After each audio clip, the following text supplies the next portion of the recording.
Well, it's June 22nd, 2022, and I'm here with Rosa Melendez in the third part of the Oral History Project Revisited. So Rosa, we've talked a lot about your experience in table-oriented mediation processes and community facilitation in Alaska, in Seattle, with Indigenous communities, with law enforcement, and others. And today, I'm going to take you through a few questions connected to street or community-oriented mediation processes, meaning at marches, demonstrations, or protests, as well as a few other processes, generic questions connected to table-oriented mediation processes that you've been engaged in. So I want to start today with street or community-oriented processes. So when you're working at a protest or a demonstration or a rally, what are your goals for engagement in those events? And did you explain those goals to the individuals involved? Well, first of all, trying to make it a safe protest or a safe march. And yes, we explained that to everybody, but we tried to meet with everybody prior to the march. So we would meet with the police department because we want to make sure that the organizers has their permit and all that. Then we meet with the organizers explaining that what route they have to follow and what they cannot block. Sometimes that worked, sometimes it didn't. One time they promised us they would not go off the route and they went up on the freeway. And by that time, State Patrol gets upset, the police department gets upset. So you really do have to try to find, and sometimes it's not the person that's in charge of the protest or the march, but you have to try to find the most reasonable person to discuss this with when it goes awry. You just try to find the most reasonable person you can to redirect them towards the route. There may be the thing that some of them want to get arrested, and sometimes you just have to let that happen. If they want to get arrested to prove a point, and the rest of the group wants to go with go along the route, then you've got to let the ones that want to get arrested. But you try to make the march, the protest, as safe as possible for everybody. And we discussed this. We would discuss it several times with the organizers. The police department's gone through this many, many times. They know the routine. It's just that you have to meet the precinct commander or precinct commanders if you're going to go into two precincts, and meet with the sergeant that's going to be on duty at that time and the team that's been assigned to the protest. That's easy, but and they're pretty, like I said, they're pretty well versed on what their role is. Sometimes the organizing committee does not want to do what needs to be done, but that's very rare. Most organizers will meet with you and do what you've asked and stay within the parameters. If I had a team, I had a team that would be up front with the beginning of the protest, a team that would be in the middle and one at the end. Also, if it was a group like in Alaska when we had the We the People March, which was with the Indigenous community, there were some white supremacist groups or some hate groups that would want to interfere in the protest. So whatever team I had, I would get them plus the main organizers, like 5 or 10 of the organizers, along with the police commander that was going to be on site. And we would practice what their role was. So we would pretend we were antagonizers and how to move antagonizers away or how to summon the police department. Now in Alaska, Chief Monaghan was very, very good. He gave us radios so we could communicate directly with the police department on a different frequency. But so we trained the team we had on how to avoid confrontation. It was very successful. It worked very, very well. Can you go back to this practice again? So I want to make sure I heard this correctly. So you wouldn't, when there was a white supremacist group coming to counter protest, you would bring 10 of the leaders, 10 of the organizers of the march or demonstration in, along with law enforcement and yourselves, and you would be the agitators, and you would ask them to de-escalate you in that practice. How did that, say more about how that was set up and how that worked? Okay, well, we had role players. So part of the CRS team was the role player, and we had part of the organizers that were the role players. And we had some people marching and the police being in front, and then the CRS staff on the side, and maybe an antagonizer would come in and start pushing the person. And we trained them, instead of pushing or talking back to them, continue to move forward, because each organizer was responsible for a section of the protest. So making sure that that section just continued to move on and not engage with the protester. If and CRS, staff person assisting the organizer in that section. If it got to the point that CRS couldn't control the person, then they had permission to call on the radio to let the police department know we had an antagonizer or somebody that was could be physical at such and such a location. Wow, that's fascinating. So that was the day before the march. And the We the People March was an annual march. So we knew what to expect. It wasn't like it was a new march. We knew what we expected. We knew we needed about 5 or 6 CRS staff, So we had Sandra Blair, Walter Atkinson, we had Diane Snyder, I had a guy from Texas, and I had a person from Illinois. And so that's what we did. But wow. We role played. I wanted everybody to be on the same page on, what we did if we had somebody that wanted to create chaos, and how to stop the chaos, not to participate in it, to continue to move forward. The organizer continued to move forward. The CRS person tried to negotiate or talk to the person.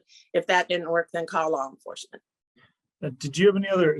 The role play idea is fascinating. Were the organizing groups, the organizers, ever reluctant to engage in this role play, or because this took place every year, they were like, "Oh, okay, let's go to this role play exercise. Let's practice our skills to make sure we don't get our people hurt"? Well, there was never a problem with it because we dealt with the same organizer every year, and they knew what to expect from us. And so we didn't have, it was usually like Antifa or some of the groups that would come out to Alaska to try to interfere. But the police department, being as cooperative as possible with us. Walter Monaghan was the police chief at that time. He then became the head of public safety under Sarah Palin. Okay. So he, we worked with him for years, and he knew I was law enforcement. I think that bonded us, and so he was always. Because I let him know that I wouldn't let our staff misuse the radio, and that we would practice. That's great. What community was the We the People March in? The indigenous community. Well, So what town in Alaska? Oh, it was Anchorage. It was Okay. Anchorage, and Okay. all the different they're called corporations in Alaska. All the different corporations would come, and it was the protest was to keep their rights of sustainability. Okay. So this was one effort. A role player simulation was one effort to potentially de-escalate, to try to deter violence. Were there other techniques or strategies that you used to deter violence or de-escalate during a protest? No, that seemed to work with us. We did it with protests in Seattle. We did it a couple of times in Portland. Portland was more radical. Portland was harder to deal with, and a lot of it depended on the cooperation of the police chief. If you didn't have a really good cooperation from the police chief, it wasn't going to work. And some police chiefs just did not feel that their agencies needed training beforehand. But we would try to meet everybody the day before, walk through the route, because whatever team I had, I wanted them to walk through the route so they knew what the route was, and what were some of the choke points, and the team could ask questions, before the event. So I always had the team fly in before the event, so we had time to debrief and talk about it. And then after the event, we would talk about the pros and cons, the after report. Great. Do you remember any specific lessons learned from those after reports that resonate that you want to share? Well, the one after report was in Seattle, and it was after a Black male had been shot. And we didn't have a lot of time to organize. And in fact, it was the police department that called us to let us know there was a protest going on, And so at that time, it was Sandra Blair and I. It was like 9 o'clock at night. And the protest went on till like 7 o'clock the next morning. And so people were just acting crazy, it gave them an opportunity to act crazy. And so we had to find the minister that arranged the protest and meet with him and explain to him that if anybody got hurt or anybody got arrested, it was on him. And once we were able to get him to understand that, then he started having people organize and protest peacefully. So the lesson learned on that was to try to get if there's an incident, to try to get as much information on what's going to happen in the community. It's really hard to be after the fact, to run into the protest and try to find who's organizing the protest and what was their planned route. And this was just a spontaneous one, but it just really taught me that we had talked to the minister. I'm not going to say his name. We had talked to the minister several times before the protest and after the shooting, and he promised us that wouldn't happen. I really think that it taught me that I should be prepared. Even though they say they're not going to protest, and he was kind of a radical minister, so I should have suspected that was going to happen. He wasn't going to tell us everything. So.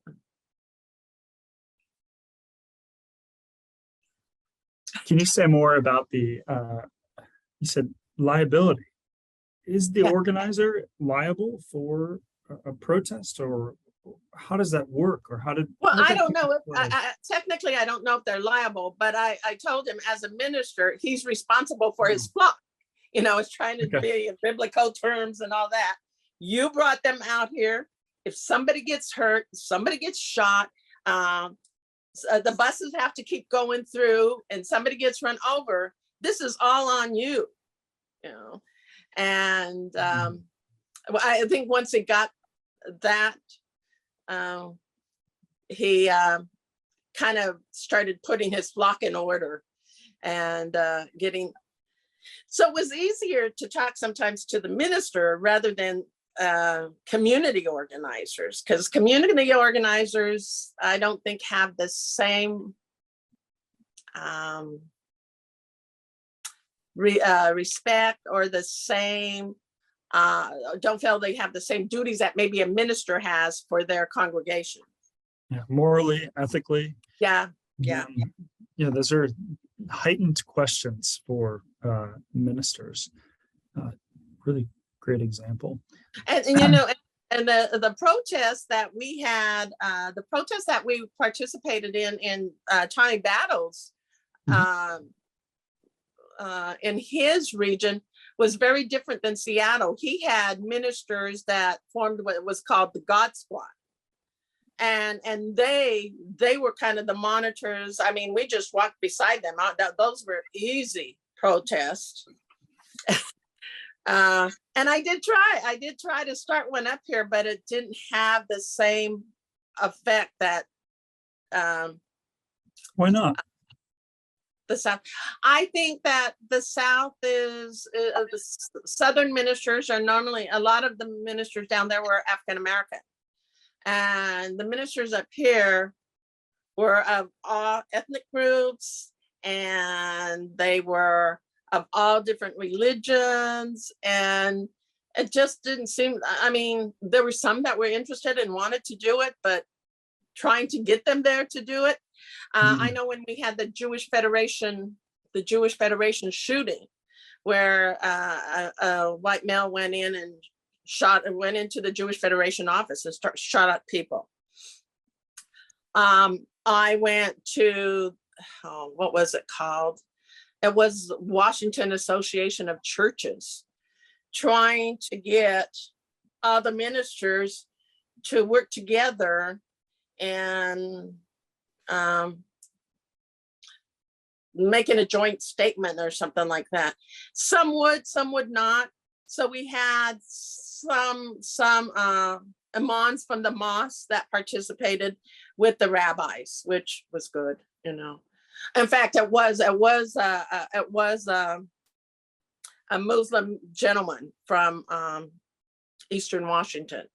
So I was able to get the Muslim community and the imams together with the rabbis, and some Catholic priests came and assisted, but it doesn't seem to have the same momentum or the same meaning that the South had. The South, it seemed like it was just much easier to organize the ministers down there. Okay. Thank you for the comparison to Thomas Battles was the regional director in Region 5, which was the southeastern United States. Region 4. Region 4, thank you. Southeastern United States. All right, you are the former CRSer, not me. So a couple things stood out from your initial explanation. You said you try to find the most reasonable person, maybe not the leader, the formal leader, but someone else who's respected. How would you do that? Well, you know, if it was in Seattle, it was easy because I lived in Seattle for many, many years. I, you know, was a police officer in Seattle, and before a police officer, I worked for the Youth Accountability Program. So I had the opportunity to work with many people, and I worked in politics. So I had the opportunity to work with many people. So I kind of knew who were level-headed people, and sometimes didn't let the event lead them. So I knew them. If I didn't know them, Sandra Blair may have known who was there. Walter lived in the community and worked in the community. He might know somebody. And Diane was involved in the Latino community, so she might know someone.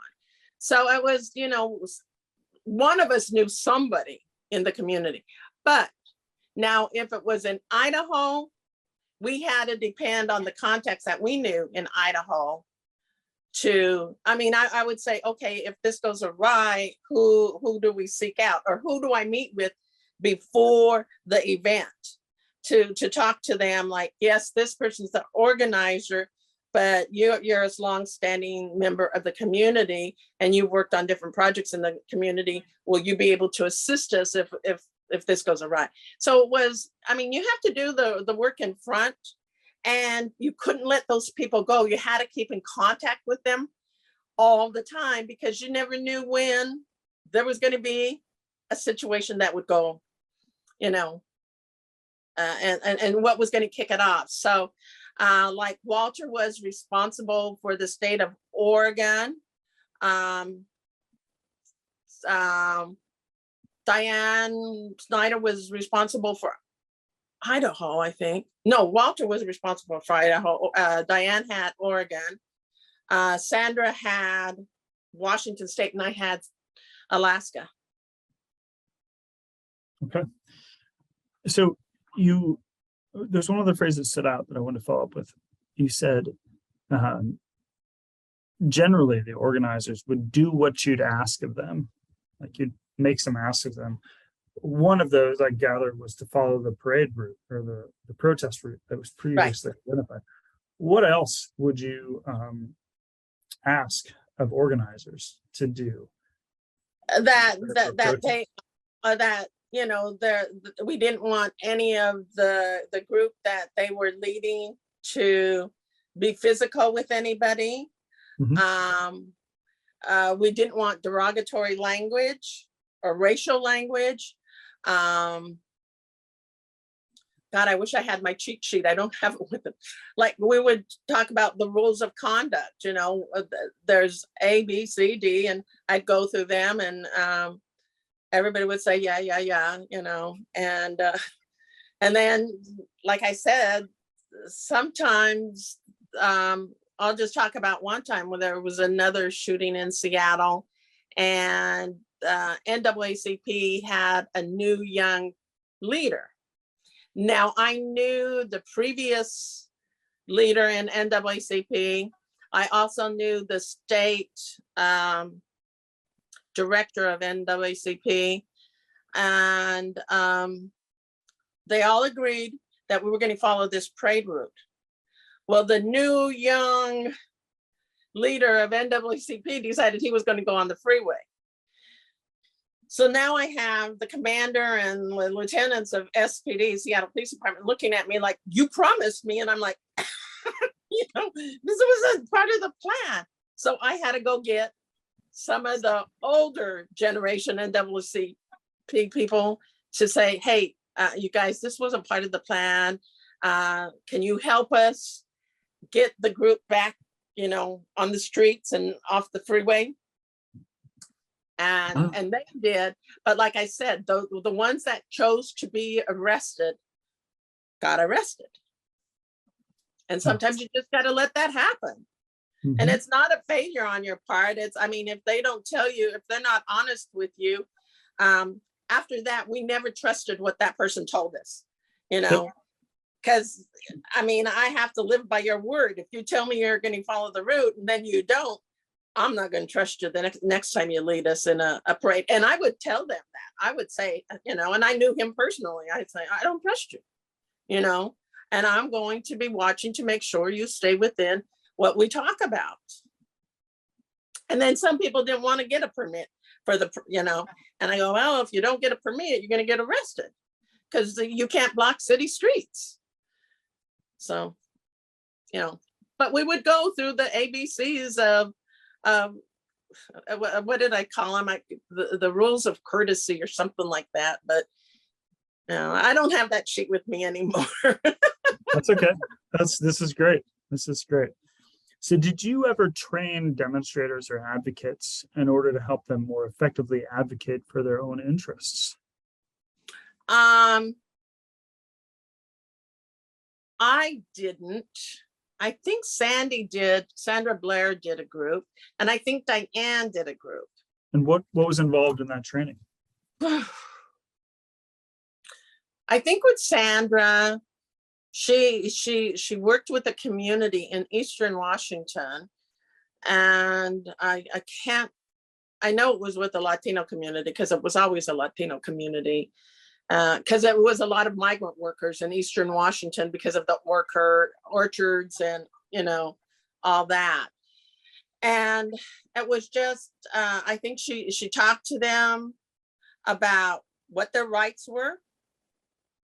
But when you deal with the migrant community that are migrant workers, they're not going to do a lot of things because they don't want to lose their jobs. And they're not really going to rock the boat. So sometimes you had to get a person that was a citizen of the United States, because many of them are undocumented. And many of them, even though they have rights as an individual or as a human being, they didn't want to really rock the boat. So you really had to work with the community that was the established Latino community. Sad thing about that was lots of them had already decided I'm a citizen and I don't have to help this community. Yeah. Wow. But I like, they wouldn't get their paychecks, telling them to call, like they had the right to call the employment, Department of Labor. Did you ever, or your colleagues ever provide self-marshaling training or other trainings or demonstrations? We started that. That was something we started every single time. Okay. Can you say more about self-marshaling? Yeah. The last one, oh, my dog's barking. I'm sorry. That's okay. That's the world we live in. Yeah. We would like when they started having gay parades in Seattle, one of the leaders in the LGBT group called us and said, we want to have a march. What do we do? So we told them, you need a permit, you need to do this, you need to do that. And we kind of held their hand and walked them through it, what they needed. And then we had them meet with members of the police department, like introducing them to the commander of the precinct, who would be the lieutenant and the sergeants that would be part of that march or that protest. We would then talk about the route that they had to go. And then we did the same thing that we did with marches. We would pretend to be, antagonist of the parade and pushing them out and telling them what to do and training them how to do it and how to have law enforcement, near you so you could call out the person. So when you it's not really easy. It is easy, but when there's a lot of people involved, it can be complicated. Everybody has their own agenda, and it can be very, very confusing. And the agenda may not be the agenda that the organizer has. Oh, okay. Can you say more about those competing agendas? Okay. During a demonstration. Well, this wasn't with me, but it was just like the last one with the George Floyd incident. And the reason I know about that is that Chief Best is a friend of mine, and we talked quite a bit after each demonstration. But there was a group of people that just wanted a peaceful protest. Mingled in that group were people they didn't know that was part of Antifa, that was part of white supremacists, that had other agendas. And their agenda was to fight with the police, or be more confrontational with the police. So the organizer doesn't know everybody that's in their group. And as you're marching, sometimes people latch on to the march that were not part of the march. And that is really how the first George Floyd protest in Seattle went haywire, because the front of the group were the legitimate organizers and protesters that wanted a peaceful protest. Other groups latched onto that, and the police weren't prepared for that because they were prepared for what the organizers told them they were going to do. And that's, I think that if I was still doing it today, that would be a lesson learned, that the organizer can't always guarantee what the group's going to do. Valuable for sharing that. I appreciate that.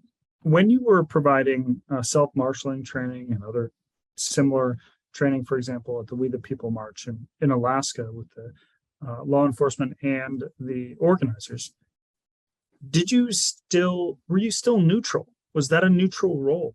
Or were you playing the role of a consultant in providing that training? I felt we were neutral because we didn't want members of the police department to get injured, and we didn't want members of the community to get injured. And those were both of our customers. It was the people protesting and law enforcement. That was my customer base, or my clients, however you want to look at it. And as long as I kept them both safe, I was being neutral. Okay. So were there often other parties or other groups involved in your efforts? I can imagine in a large demonstration, 6 folks from CRS won't cut it. That's not enough. So is there a way you scaled up? Did you partner with other organizations? Oh, well, sometimes the organizer, let's say, okay, I'm trying to think. Let's say if there was, what is it, Labor Day, May Day? May Day is in May, Labor Day is in September. Yeah. The May Day one was more labor oriented, right? I think, yeah. Anyway, so you might have like El Centro de la Raza participating in it. And so I would meet with the director of El Centro. You may also have the Seattle Urban League involved in it. So you meet with the Urban League director and the person that's going to be participating in that. You may have college students that are going to participate, and you may meet with their leadership. So depending on how many different groups were involved in it, you try to meet with those groups. But again, like I said, I think I retired in 2014. So I think in 2009 or 10, we started noticing that fringe groups starting to come in, but they were outnumbered by the peaceful protesters. But as they started gaining numbers, as the fringe started gaining numbers, the whole thing changed. That's what I see. But most of the organizations, they wanted peaceful protests. Nobody wanted anybody hurt. Many of them brought their kids. They don't want their kids hurt. Yeah. So, and the established organizations are the ones that are going to help keep their organization members in line. So you don't have to have a bunch of, you don't have to have a bunch of police, and you don't have to have a bunch of CRS. I mean, Sandy and I handled the last We the People March by ourselves, 2 people. And how many protesters there? How many demonstrators? Quite a bit. But like I said, the police chief was very supportive, gave us radios, and had us meet the command staff and the sergeants and officers that were going to be assigned to the protest. And so they knew us, we knew who they were. Yeah, and at the We the People March, it sounds like you had developed trust with the organizers, with the law enforcement community, and others. What about a situation where you don't know the players so well? How do you develop trust quickly so you can be effective in these environments? Well, normally, when a protest or a march is normally a protest, not a protest, but a march, they have to file a permit no matter what city they're in. And if you have a good relationship with that city, they'll notify you that a permit has been granted for a protest. And on the protest, it has the name of the organization and the name of the person that's in charge of it. So you can normally call them up and talk to them. And most people accepted our invitation or our offer. I can't remember people not accepting it. I mean, there were more people that wanted us than we could provide assistance for. Because at the time, CRS we only had, I think there was just 3 of us at one time, in the Northwest office. And now it's probably even fewer. there's one night sore. I mean, it's impossible. Yeah, really have to prioritize even more. So how, when you were involved in a demonstration or protest, how did you know it was time to end your involvement in the conflict? How did I know it was time to? Well, I think every regional director is going to be different, but I normally started backing off or had the group back off when a relationship was developed between the organization or the organizer and the police department, where they could plan these out themselves. And they had enough trust in each other that they didn't need us. So for me, if I could bring the groups together and they could honestly work out a plan without us, that was my success story. Great. Anything else you want to tell me about street-oriented processes? Street-oriented processes. Street process is different depending on what the issue is. If it's a shooting of a person of color in the community, the emotions are higher. And sometimes there's a group that wants prosecution, and there's a group that wants justice, which can be different than prosecution. And there's a group that just wants to be heard. So there's, when the more the higher the emotion is, the harder it is sometimes. Sometimes you just have to be quick and the language that you use may not be the language that you would use in everyday language. I know sometimes you have to be more forceful, and I was, or the team was, so it depends on the emotion level of the protest has a different process in that street negotiation. So, and the higher the emotion is, the more, I don't want to say opinions, but the outcomes that people want are very, very different. Okay. So. Oh, that's helpful. And I hear you. It seems to make sense that outcomes are different, higher the emotion. And when there's a death in the community, or someone's been killed in the community, that leads to higher emotions.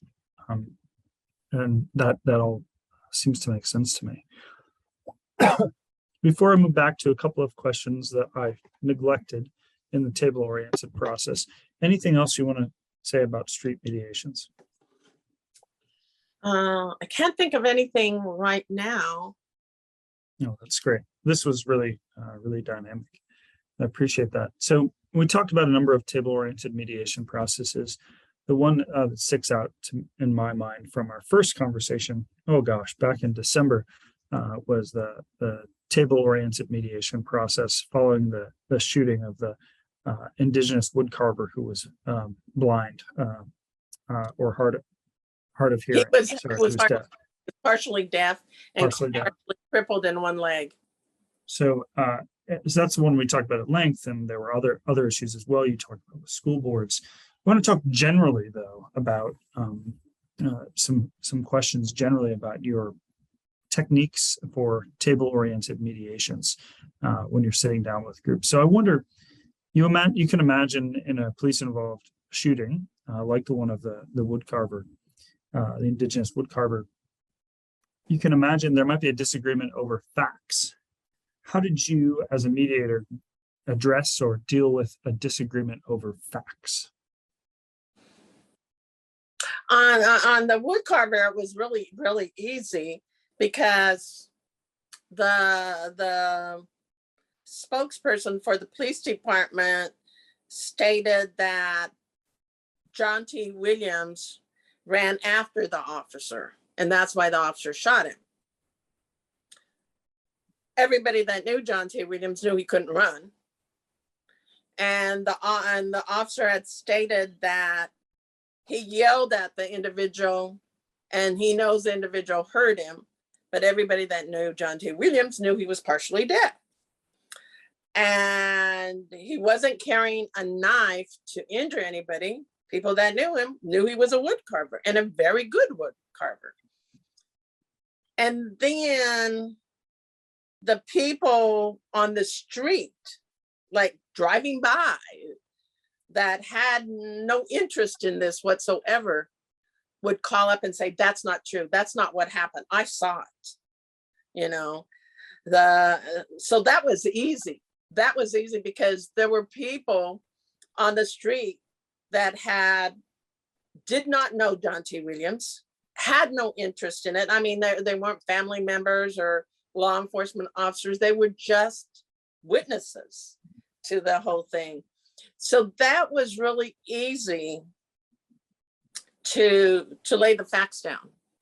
The officer eventually, and that was the first time the police department came back with the firearms review board where they said it was not sustainable, it was not justified.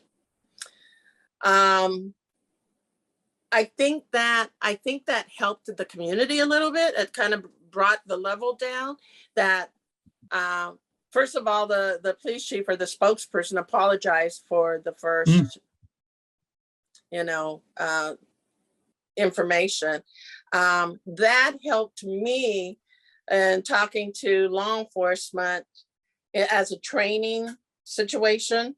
I could talk to law enforcement and I could say to the executives or to whoever was the public information officer, you never say, I cannot comment on it because it's under investigation, but the person chased the officer. You have just told everybody what your outcome is. Yeah. So you have to say this is under investigation. It's a very traumatic experience for law enforcement and for the community. And as this investigation continues and when it's finalized, we will discuss it then. Because you haven't told anybody what side you're on, and you've told everybody this is a traumatic experience for everybody. And then you don't have to go back and say, I'm sorry, my facts were wrong. And nobody likes to do that once they've aired it on TV, and every TV station has it. Lots of times, sometimes it's easier. It was easier for me to meet with the different police chiefs and say, that's not what I heard happen. Mm. This is what I heard. This is a scuttlebutt in the community. And I said, you can believe me if you want to, and you don't have to believe me. But this is the community's perception of what happened. And whether it's true or not, it is their perception. And that, as a commander of this police department, you're going to have to deal with that perception. And when we work with the community, you have to understand that is their perception.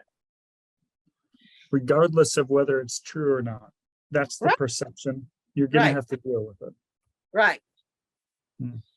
Most police chiefs would listen, and most police chiefs understood that.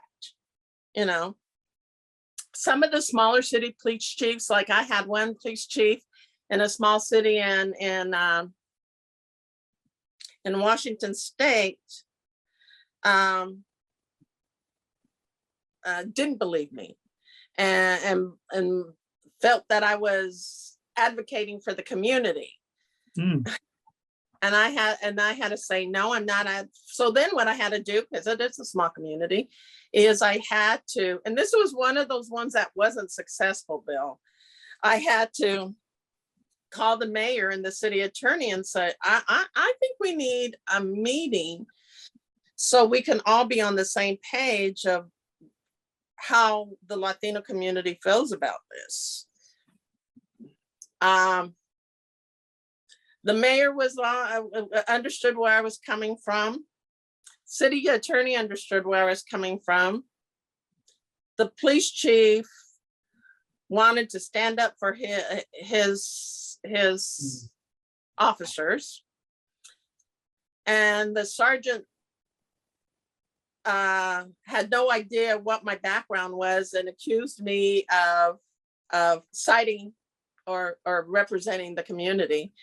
And that's when I had to explain to him that I had 27 years of law enforcement, and my last 7 years was as an executive. And then he kind of shut up, kind of got quiet. But I went home crying. Because, and this lasted till 11 o'clock at night, you know. I went home crying because all I could think of was my father, being born and raised in Puerto Rico, who is a US citizen, but has very broken English, trying to talk to the law enforcement officer and him getting assaulted by law enforcement. So I just, by that time I knew I was emotionally involved and I was not going to be a good mediator, Right. conciliator. So I handed it off to Sandra Blair. She worked with them for about a month, and then came in a month later one day and said, I can't do it. I just can't. And it was just, you know, it was too emotional for all of us to try to handle it, because there were people that had their mindset on what was right, and they were right, and everybody else was wrong.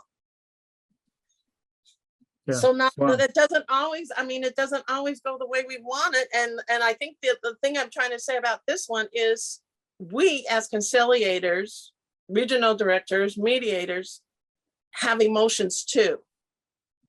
And some of these situations touch us and we can't move forward. And when that happens, we have to put somebody else on the case. When you go through your entire office. And there was only 3 of us anyway, so. Well, at least you had more than one in your office than it is now.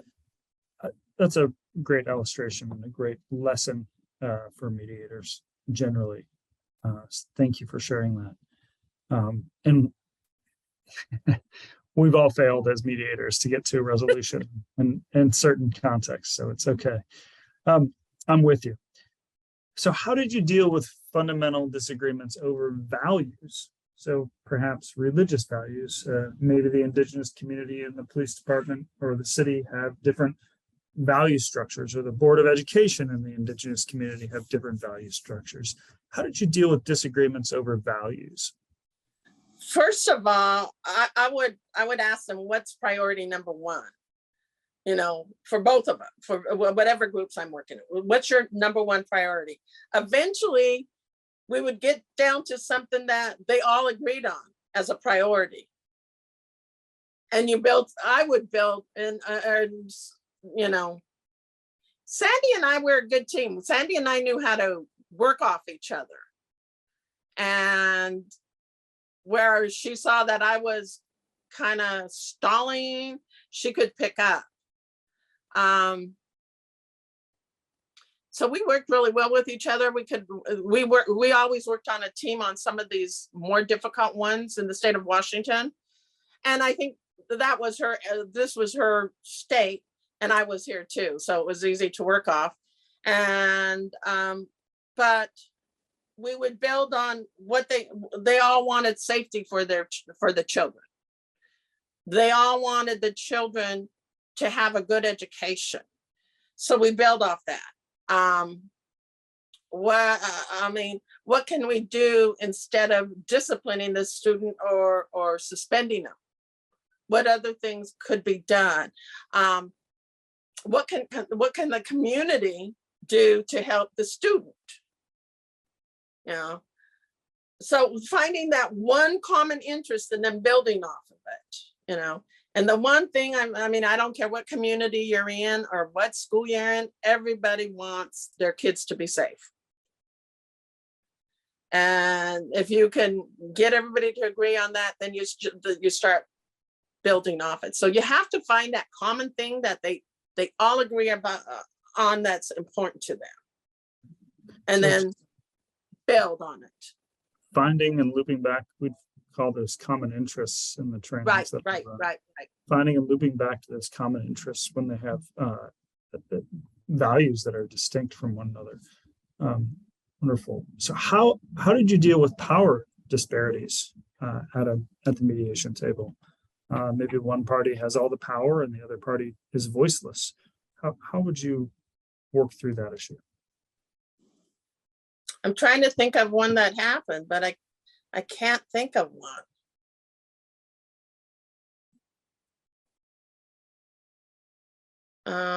I can't think of one, Bill, where there was that power imbalance. Okay. Yeah. Well, I know, maybe at first after 9/11. Mm-hmm. After 9/11, many people in the Arab Muslim Sikh community felt powerless. Mm. And I think one thing and it was really great because I had a very, very good relationship with the FBI, because prior to CRS, I was the US Marshal and knew the special agents in charge. So in Alaska, Idaho, and Oregon, I could work with all the special agents in charge of the FBI. And we decided we were going to start having training sessions with the Arab Muslim Sikh community about what their rights were and what they should do. The Muslim community in Seattle decided that they were going to have like a fun day where they invited the people from their church or their mosque to meet law enforcement and CRS community members. And so we did training on that they could call us. We also helped in letting them know that there was grant funding, that they could do like one of the women in Seattle did the Arab Muslim, what is it called? Arab Muslim. It was a hotline for women from the Muslim Arab community that were were in a domestic violence situation, seek assistance from members in the Arab Muslim community. What else did we do? And it still happens. I know the Imam in Northgate, Seattle still has their day of, it's the mosque barbecue. And everybody in the neighborhood is invited. The police department's invited. CRS is invited. Fire department's invited, because many of their mosques were burned. So they were receptive. It gave them the opportunity to throw a banquet or a big barbecue out of their mosque and invite the public and develop partnerships and friendships. And neighbors of the mosque started to feel like, well, we know these people now. We're going to protect their property. You know, if we see something suspicious, fire department knowing, you know, okay, this is our area of responsibility, you know, getting to know them. So I think that happened, but that was between the FBI agent and CRS. So and FBI, you know, took a very strong lead, and they had more money than we did to fund some of these things. So I think that was one where they didn't feel that they didn't have power. It's that they felt that everybody was against them. Mhm. After Okay. 9/11. Yeah. Yeah, important illustration. There are a lot of efforts that CRS undertook after 9/11, so that you're highlighting a number of ways you supported those communities. So at the mediation table, when there was tension, perhaps someone is yelling, someone was threatening violence, throwing a chair, I don't know. You could imagine all those things happening at the mediation table, I imagine. How did you diminish tension? Okay, remember my rules of conduct? Yep. I would start off every meeting with my rules of conduct. Yep. With this is acceptable, this is not acceptable. And sometimes I would just cease the meeting. If you're not going to be respectful to me, I can't go on any further. Mhm. You know, Mhm. and sometimes the other people at the table would tell that person to shut up and let's go forward, or ask them not to come anymore. Mhm. So sometimes, People on the same side of the table. So police yes. asking police, organizer asking organizer. Mhm. Okay. But I mean, I started every single dialogue. I mean, whatever, like if we were having a town hall meeting, I would start it with the rules of conduct. This is what I expect from everybody. We're not going to get anywhere with a lot of yelling and stuff. I talk about it's a very emotional situation for everybody in this room, and let's be courteous. And so my rules of conduct, that's why I can't believe can't remember it, because I did it for so many years and started every meeting with it. Every Absolutely. meeting, every dialogue, every That's okay. You're retired. That's the beauty. You're allowed to forget those things. That's why I'm asking you. So I'm going to just quickly go through my list to make sure I don't have any questions. and I'm going to see if I have my rules of conduct someplace. I still have a CRS file.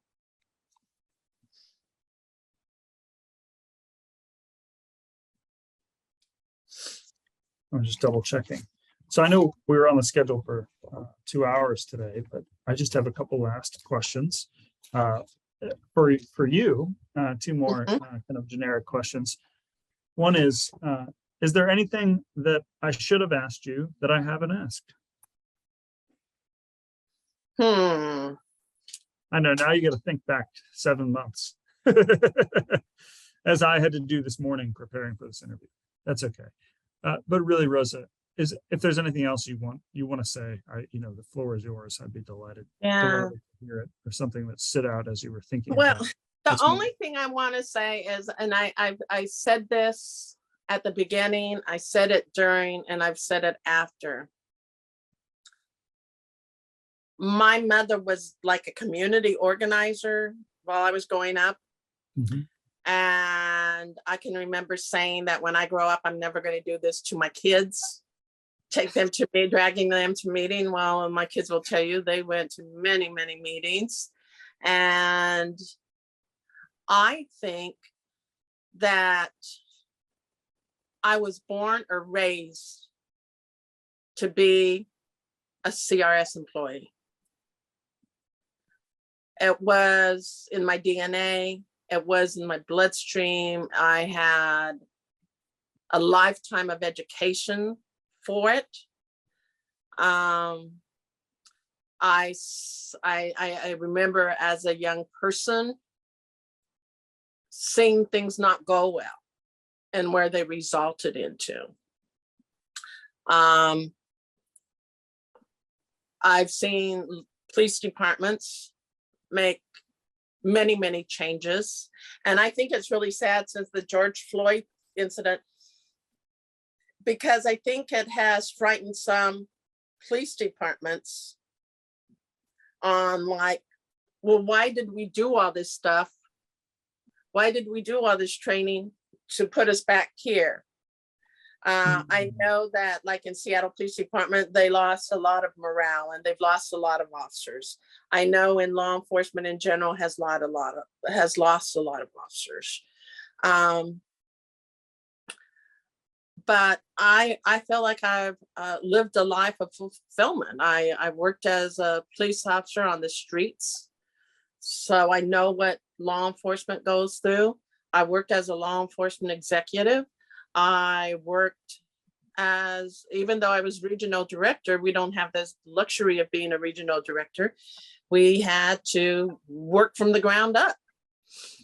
So I just felt that my life was completed and I was meant to go into CRS. That was my destiny. And CRS was lucky to have you. You did so many amazing things. And I think I can go into any community. I honestly believe this, and maybe I've got grander thoughts of myself than them really. I honestly believe I can go into any community and help them move forward. You know, I think the best thing that a CRS employee in the field can have is learn to listen. You have to listen to what people are saying or not saying. You have to feel their emotions. So, well, thanks for sharing. That's the only thing I can think of. I just felt that I was destined to do this, you know. Growing up in the barrios in Salt Lake, you know, going into law enforcement and then coming out on the other side. Yeah. Wow. Just an incredible story, Rosa. It's been a pleasure getting to know you and in these, 5-6 hours we've spent together. And I really appreciate your time in this project and your thoughtfulness and all that you've done for so many people. Well, thank you.